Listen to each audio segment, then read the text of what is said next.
सभी साधकों का अभिवादन है। आज का महत्वपूर्ण प्रश्न, क्या इस चेतनवंतता के अनुभव के लिए ऊर्जा की आवश्यकता होती है? ये ऊर्जा क्या है? ये ऊर्जा को कैसे जागृत करें? उनके कौन कौन से साधन हैं? इस ऊर्जा का क्या स्वरूप है?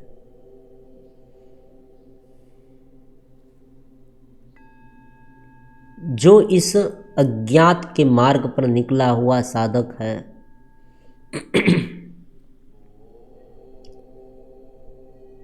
ये यात्रा जो है वो अंतर यात्रा है, भीतर की यात्रा है। व्यक्ति जन्म से लेकर आज तक बाहर यात्रा कर रहा है, समझे, वो उनकी बाहर की यात्रा होती है। ये पढ़ाई लिखाई ये सब हमने की, ये बाहर की यात्रा है। हमने इस जगत के अलग अलग प्रकार के विचारों को जाना, अलग अलग चीज वस्तुओं को जाना, अलग अलग व्यक्तियों को जाना, ये बाहर की यात्रा है।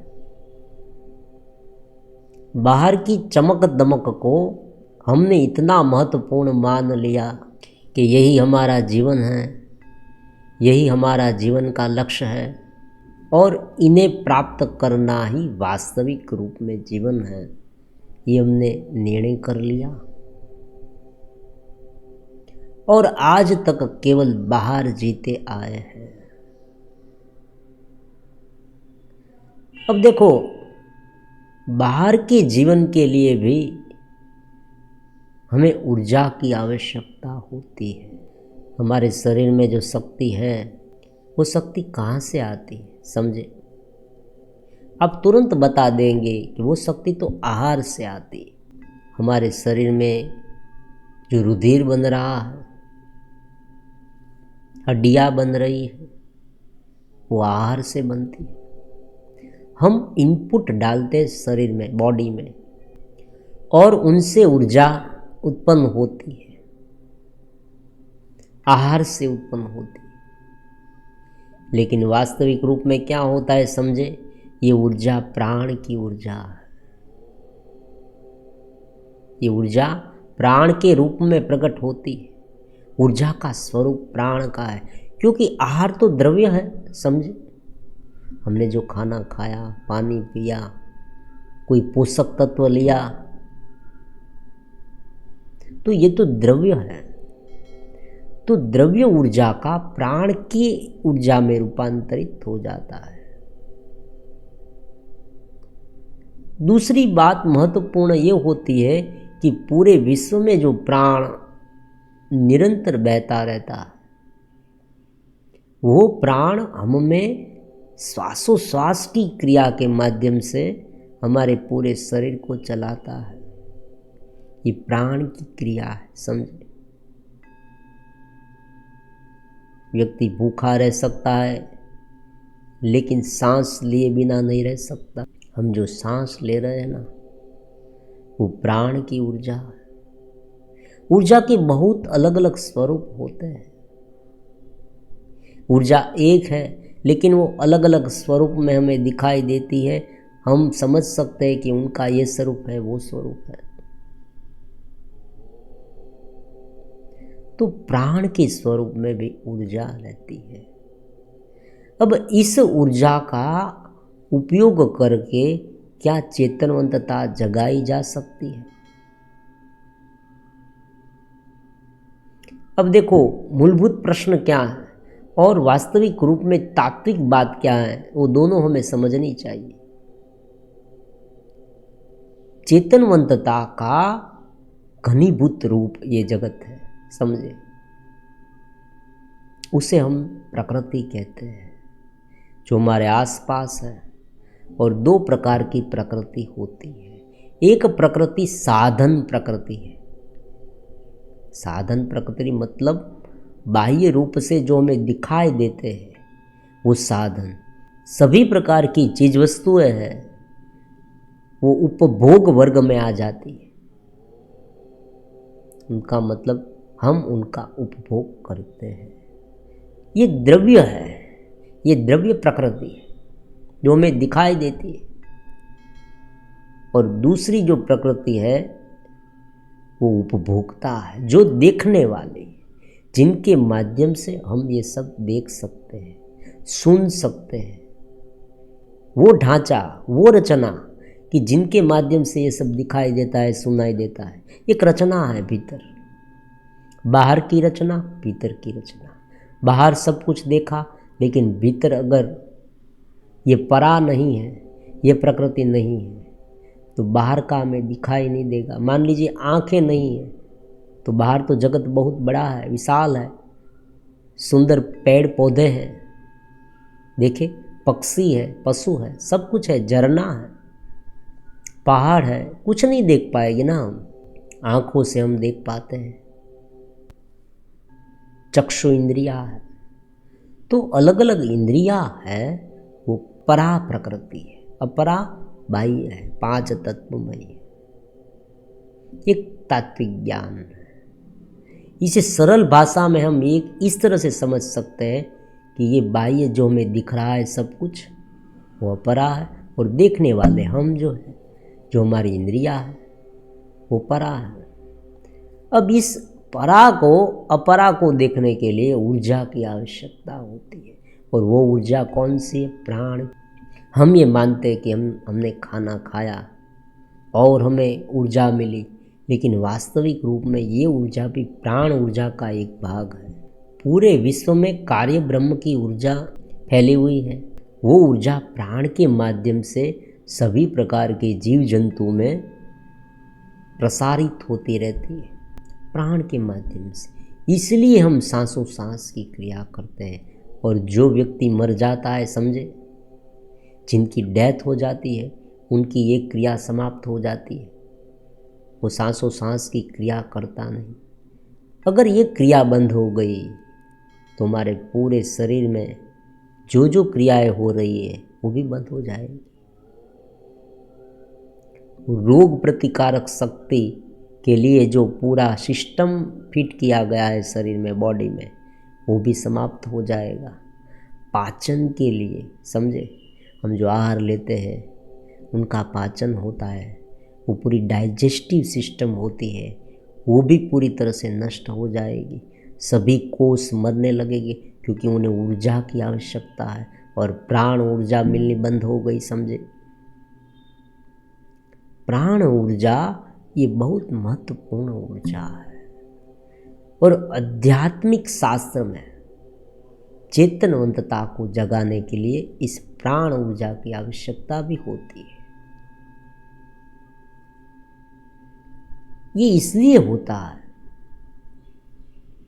कि सहज स्थिति में व्यक्ति मन से इतना घिरा हुआ होता है, अपने अलग अलग संस्कारों से इतना घिरा हुआ होता है, अपनी मान्यता है, देखो, राग द्वेष, ये अलग अलग प्रकार के जो उनमें ऑब्स्टेकल के रूप में है, विकारों के रूप में है। संस्कार भी इतने, संस्कार मतलब स्मृतियाँ जो उसने आज तक किए हैं, वो कर्मा से उसमें भरे हुए हैं, उसे हटाने के लिए ऊर्जा की आवश्यकता हो। शक्तिमान व्यक्ति अपने मन पर काबू कर सकता है, हम ये कह सकते हैं। दृढ़ निर्धार ये ऊर्जा है, संकल्प शक्ति ऊर्जा है, श्रद्धा ऊर्जा है, गुरु के प्रति निष्ठा ऊर्जा है। इस ऊर्जा के माध्यम से हम इस अलग अलग ऑब्स्टेकल को दूर कर सकते हैं, समझे, एक और कर सकते हैं। दृढ़ निर्धार है, संकल्प शक्ति है, श्रद्धा है, आत्मविश्वास है, वो सब ऊर्जा है। और ये ऊर्जा कुंडलिनी शक्ति के माध्यम से धीरे धीरे विकसित होती है।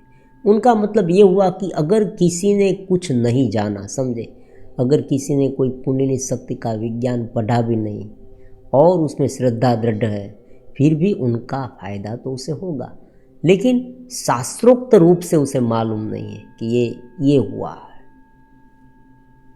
कुंडलिनी शक्ति विकसित होती है, समझे, तब ये अलग अलग प्रकार की जो ऊर्जा है, उसमें बढ़ोतरी होती है, ये प्राण ऊर्जा बढ़ती है। और प्राण ऊर्जा बढ़ने के कारण जो अलग अलग ऑब्स्टेकल है उसे दूर करने में हमें सहायता मिलती है।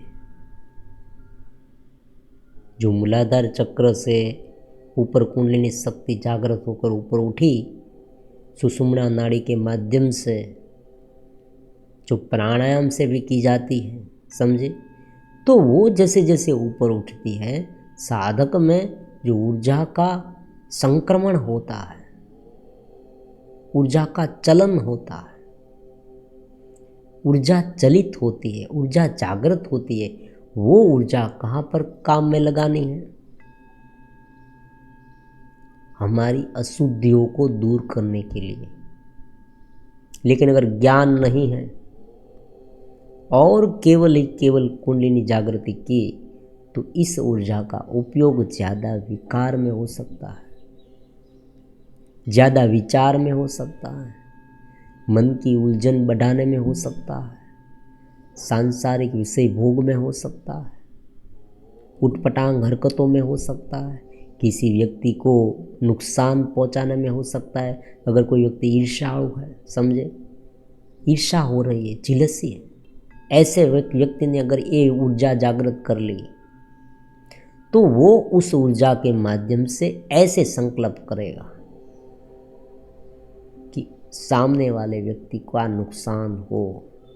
अगर मान लीजिए उनका नुकसान हुआ, वो व्यक्ति कमज़ोर है। अब देखिए, ये कमज़ोर और ताकतवर ये चेतना के लेवल पर भी होता है। एक नवीन बात है, जिस तरह से हमारा मनोबल अगर मजबूत है, विकसित है, हमने थोड़ा विकास किया है चेतना का, तो सामने वाले व्यक्ति की संकल्प शक्ति हमें नुकसान नहीं पहुंचाएगी।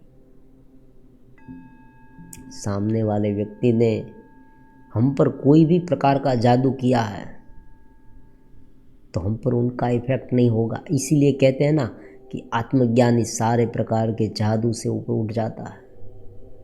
कोई व्यक्ति उन पर किसी भी प्रकार का जादू तंत्र मंत्र नहीं कर सकता। आत्मज्ञानी स्वयं स्वचेतना में इतना लीन होता है कि जो नीचे के आयाम हैं वो उन्हें इतने डिस्टर्ब नहीं कर सकते, परेशान नहीं कर सकते, उन पर इफेक्ट नहीं कर सकते। तो स्वाभाविक रूप में ऊर्जा की आवश्यकता होती है और ये ऊर्जा अलग अलग प्रकार के उपायों से जागृत होती है। ध्यान करने से ऊर्जा मिलती है, समझे। आप शांति से बैठकर ध्यान करें, प्राणायाम करें, नित्य श्रवण करें, गुरु से जुड़े, श्रद्धा से जुड़े, इनसे भी ऊर्जा मिलती है। इनसे ऊर्जा कैसे मिलती है? जुड़ाव हो गया, चेतना के लेवल पर जुड़ाव हुआ, श्रद्धा से जुड़े हैं, श्रद्धा से श्रवण करते हैं, अपने भीतर सर्किट बनाते हैं, तो स्वाभाविक रूप में जैसे ही मन शांत हुआ, एकाग्र हुआ, उन पर जैसे ही कंसंट्रेट हमारा बढ़ा, वो चेतना जागृत हुई और हमें चेतना मिली, शक्ति मिली, ऊर्जा मिली, बिखरी हुई ऊर्जा। देखिए, पूरे दिन हमारी ऊर्जा इसी ही अलग अलग विचारों में चली जाती है। सोने की आवश्यकता क्यों है हमें? भगवान जानते थे, इसीलिए हमें नींद दी है, समझे। नींद में ऊर्जा की भरपाई हो जाती है, इसलिए व्यक्ति जब सुबह उठता है तब प्रफुल्लित होता है, सारी थकान उनकी दूर हो जाती है। नींद में उसने कुछ किया तो नहीं, फिर भी ये होती है। और उसमें भी आप देखें, जब स्वप्न वाली निंद्रा होती है, स्वप्न वाली निंद्रा, तब हम जब जागते हैं तब थके हुए लगते हैं। हम ये भी कहते हैं कि आज मुझे पूरी तरह से नींद नहीं आई, पूरी रात में जागता रहा, स्वप्न देखता रहा, डरता रहा। कभी कभी जीवन में कुछ ऐसा हो गया है, किसी के साथ अनबनी बन गई है, किसी ने कुछ कहा ऐसा वैसा, और हमें दुख लगा, पीड़ा लगी, भय लगा, तो स्वाभाविक रूप में हमें नींद पूरी तरह से नहीं आती। और नींद नहीं आने के कारण क्या होता है? पूरी रात हम जागते रहते हैं, करवटें बदलते रहते हैं, और सुबह क्या होता है? आधी अधूरी नींद से हम थकान का अनुभव करते हैं, लेकिन अगर गाढ़ निंद्रा आ गई तो, अगर चेतनवंत है, और एक बात मैं गारंटी से कहता हूँ, जो श्रद्धा से जुड़ा हुआ साधक है, जो चेतनवंत होता रहा है, उनको नींद बहुत सुखद आ जाएगी। नींद के लिए उन्हें गोलियां लेने की कोई आवश्यकता नहीं रहेगी। एक बार अपने मन को श्रद्धा से जोड़ दे, बस यही बात करनी है। मन को श्रद्धावान बनाए, श्रद्धावान लभते ज्ञानम। एक बार श्रद्धा से जुड़ जाए, मेरे भीतर चेतनवंतता प्रकट हो रही है, मैं गुरु से जुड़ रहा हूँ, बस यही बात, दूसरी कोई शंका नहीं। ये हुआ वो हुआ, ये नहीं होगा, ये क्या हुआ है, बाहर कुछ ऐसा वैसा कुछ, श्रद्धा, बस एक बार दृढ़ निर्धार कर ले। तो गाढ़ निंद्रा जब आ जाती है तब पूरी थकान दूर हो जाती है, हमारा शरीर पूरी तरह से शक्ति से भर जाता है। तो ये ऊर्जा है, ऊर्जा की आवश्यकता होती है, समझे, ज्ञान ध्यान में, आत्म जागृति में, परमात्मा की अनुभूति में। क्योंकि व्यक्ति निर्बल है, समझे। जो साधक शुरुआती काल में जब उसने साधना नहीं की है, तब वो आध्यात्मिक लाइन में बहुत निर्बल है, कमज़ोर है। आप कहेंगे उनके पास शारीरिक क्षमता तो बहुत है, फिर भी निर्बल है। हाँ, फिर भी निर्बल है। वो बाहर काम कर सकता है, वो 100 किलो का वजन उठा सकता है, समझे, लेकिन भीतर से वो निर्बल है। वो अपने मन पर कंट्रोल नहीं कर पाता, अपने विचारों पर कंट्रोल नहीं कर पाता, अपने विकारों पर कंट्रोल नहीं कर पाता, उसे समझ नहीं पाता। जो बार बार उत्पन्न हो रही है, ये अलग अलग प्रकार की उटपटांग हरकतें भीतर उत्पन्न होती है, समझे, मन में उत्पन्न होती है, बाहर तो बाद में प्रकट होती है। देखना, जो जो यहाँ कहा गया है वो आप एक बार शांति से बैठकर समझना। यहाँ यही बात बताई जाएगी कि जो व्यवहारिक रूप में है, जो अनुभव से, जिनका अनुभव भी किया है, जो ऑब्स्टेकल मेरे जीवन में आए, साधना में आए, यही बात यहाँ पर बताते हैं।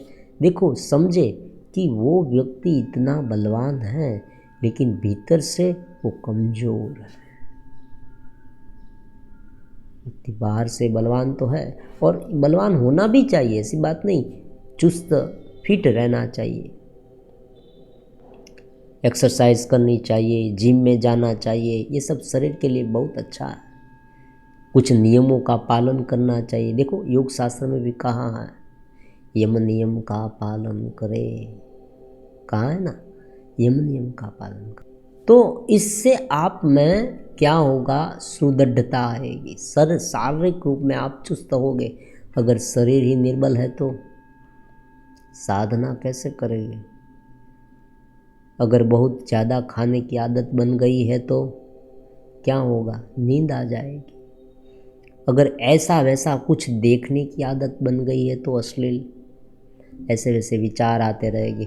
अब देखो, ये विचार आते रहेगा ना, उनकी भी एक ऊर्जा है, एक नवीनता बात है। जो सोचते हैं, जहाँ पर हम एकाग्र होते ना, वह ऊर्जा उत्पन्न होती है, लेकिन उनका प्रकार नेगेटिव पॉजिटिव होता है। ऊर्जा तो होती है, ऊर्जा तो होती ही है। एकाग्र हुए, ऊर्जा उत्पन्न हो गई। प्राणायाम किया, सांस और सांस की क्रिया पर ध्यान दिया, ऊर्जा उत्पन्न हो गई। मूल बंद किया, जालंधर बंद किया, इस तरह से सांस को ऊपर उठाया, ऊर्जा उतनी उत्पन्न हुई। लेकिन फिर वो ऊर्जा नेगेटिव रूप में परिवर्तित हो जाती है या पॉजिटिव रूप में परिवर्तित हो जाती है, वो देखना बहुत महत्वपूर्ण है। इसलिए पहले ज्ञान का अभ्यास कराया जाता है, श्रद्धा से जुड़े। बार बार यही बात करते रहेंगे हर एक वीडियो में, श्रद्धा से जुड़े, क्योंकि आज का युग ऐसा है, समझे। एक खूंटा पकड़ नहीं लिया तो यहाँ पर हम बहते जाएंगे। आपने देखा होगा, बारिश के समय में बाढ़ आती है, बाढ़ में सब कुछ पानी में चला जाता है, समझे, लेकिन जो वृक्ष होते हैं ना, वो बहते नहीं, वो स्थिर खड़े रह सकते हैं अगर उनकी जड़ें मजबूत हैं। अगर वो भीतर से इतने मजबूत है अगर उनकी जड़ें जमीन में इतनी गहराई तक गड़ी हुई है तो चाहे कितनी भी बाढ़ क्यों ना आ जाए वो डटे रहते हैं।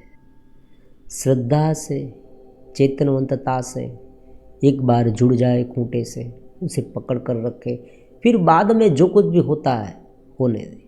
प्रकृति में सब कुछ संभव है, सब कुछ होता रहेगा। आपके जीवन में देखो, किसी ने ये कह दिया, किसी ने वो कह दिया, आपको जीवन जीना पड़ रहा है, समझे। बहुत बार ऐसे मैसेज भी मिलते हैं और ऐसा होता है कभी कभी जीवन में।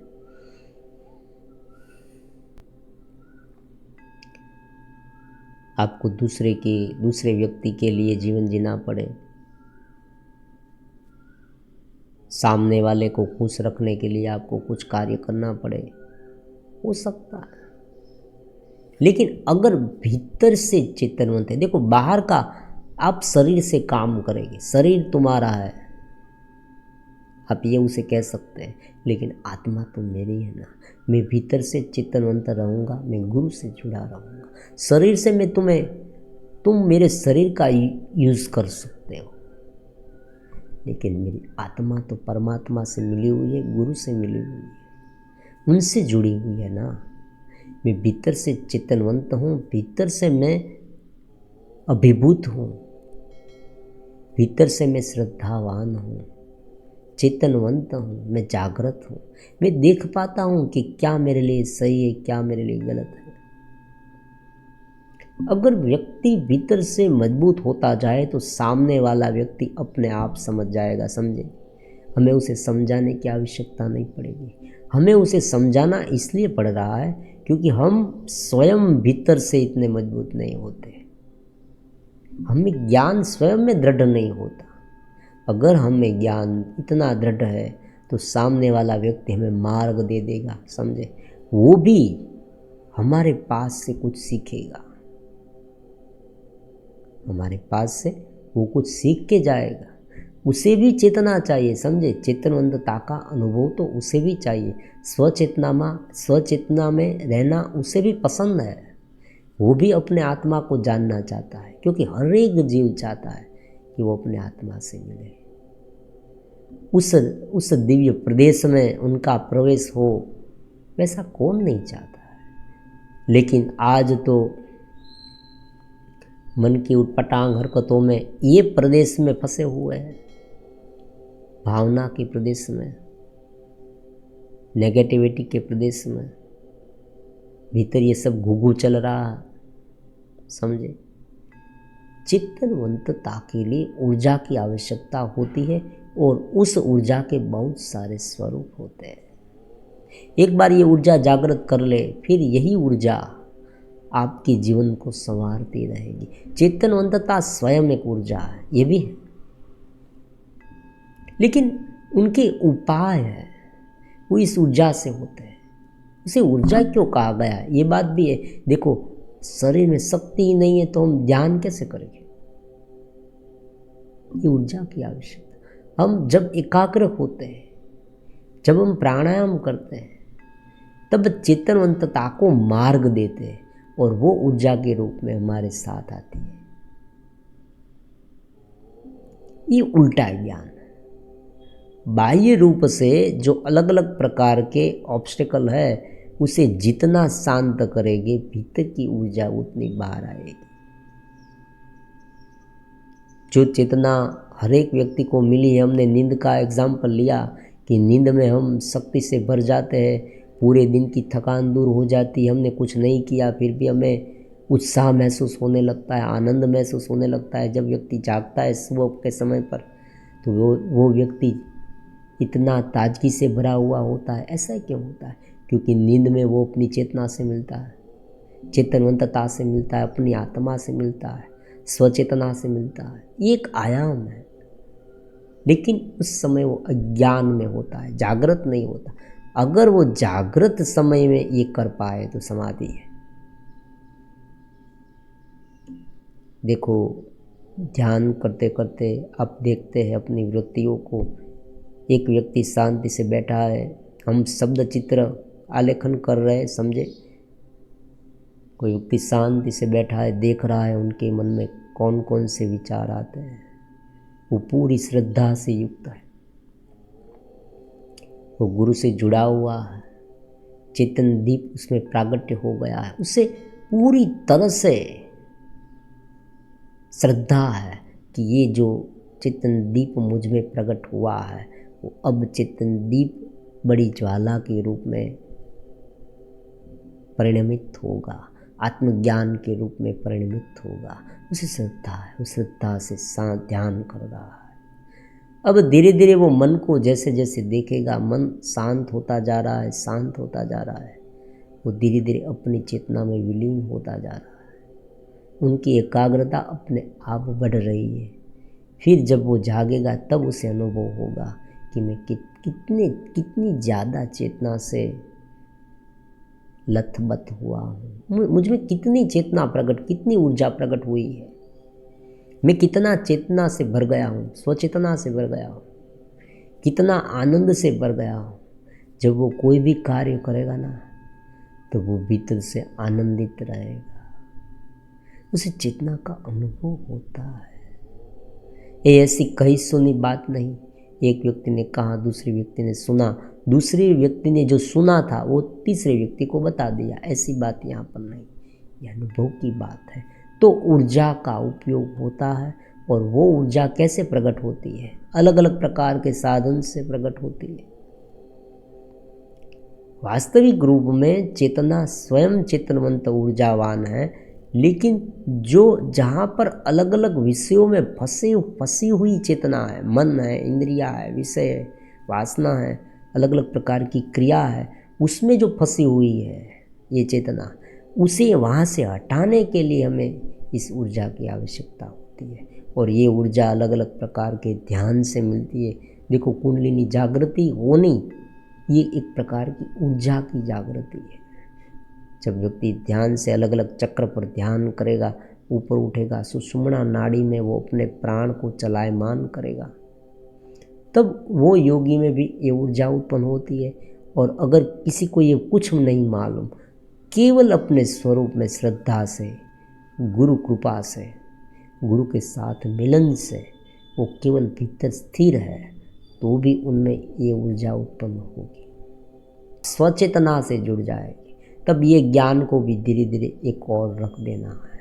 पहले क्या करना है, बाह्य जो अलग अलग प्रकार के स्थूल रूप के विचार है, स्थूल समझ है जो जगत की, वो सब हटा देनी है ध्यान करते समय।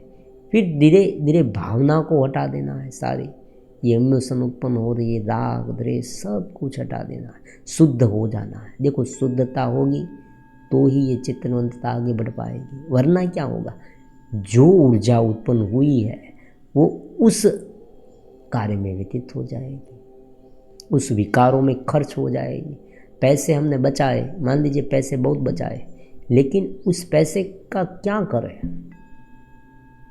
उस पैसे का उपयोग हमने कुछ अच्छा नहीं किया है, ध्यान को विकसित करने में नहीं किया है, स्वचेतना को जागृत करने में नहीं किया है। ऊर्जा तो है, ऊर्जा जागृत हुई, हमने प्राणायाम किए, बहुत प्राणायाम किए, ऊर्जा जागृत हुई, हमने कुंडलिनी शक्ति को जागृत किया, इस तरह से ध्यान किया, एकाग्रता से ऊर्जा जागृत हुई, लेकिन वो ऊर्जा हमने कहाँ पर खर्च कर दी, अलग अलग विचारों में, अलग अलग विकारों में, नेगेटिव फीलिंग्स में। देखो, समझे, नेगेटिव ऊर्जा में हमने उस विचारों में खर्च कर दी। वो भी ऊर्जा का ही स्वरूप है, लेकिन वो ऊर्जा का स्वरूप हमें नीचे ले जाने के लिए हुआ। अब देखो, लिफ्ट में हम बैठे हैं तो लिफ्ट में ऊपर भी जाया जा सकता है, नीचे भी आया जा सकता है। हमारे पास शक्ति है, उस शक्ति से हम किसी को हेल्प, सपोर्ट कर सकते हैं और किसी को गिरा भी सकते हैं, दोनों कर सकते हैं ना। ऊर्जा के दोनों उपयोग होते हैं ना। ऊर्जा मतलब शक्ति, चेतना।